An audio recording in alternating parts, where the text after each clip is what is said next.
In this video, we'll create a flexible heart bar in the player's script, featuring a damage system, a beating animation when the player is down to 1 heart, and a healing system. To create a heart bar, you'll need a heart. Obviously, we're not monsters, so I whipped up an animated sprite 2D heart scene with 2 animations, one where the heart is beating like it just saw its crush, and another where it's chilling in idle mode. Now, in your player scene, you'll want to add a canvas layer to hold the health bar. Then, throw in a horizontal box container to neatly line up our hearts.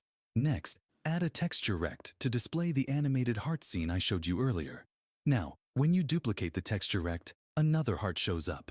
But, plot twist, it's not where you want it. To fix that, adjust something called the custom minimum size and tweak the X value until things look right.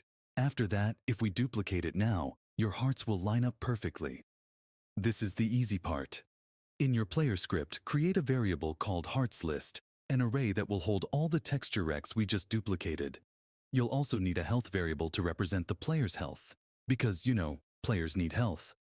In the ready function, we'll initialize the heartsList and assign those texture rects to it. How?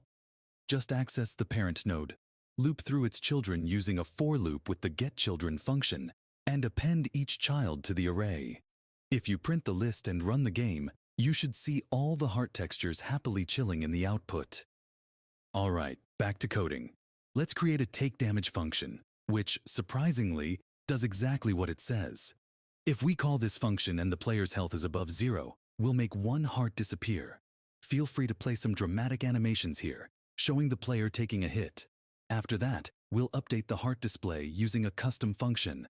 In that function, we loop through the hearts list and toggle each heart's visibility based on the player's current health.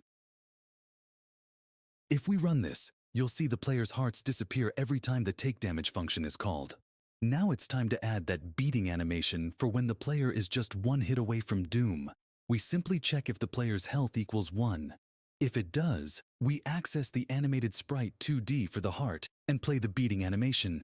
If the health is higher, we switch it back to idle. Let's give this a test and see those hearts start racing. Perfect. Now let's check if the player's health is equal to or below 0, which means the player has died. Put the dramatic animations or signals here. Next, we'll create a custom heal function. In this function, we simply reset the player's health to the max. Let's say 5 for now since we haven't set up a max health variable.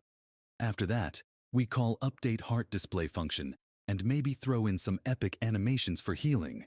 Don't forget to call this function somewhere in your code. I called mine when the player moves next to a statue.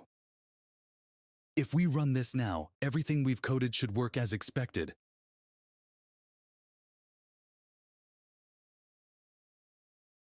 And there you have it. Thanks for watching, and I'll see you in the next video.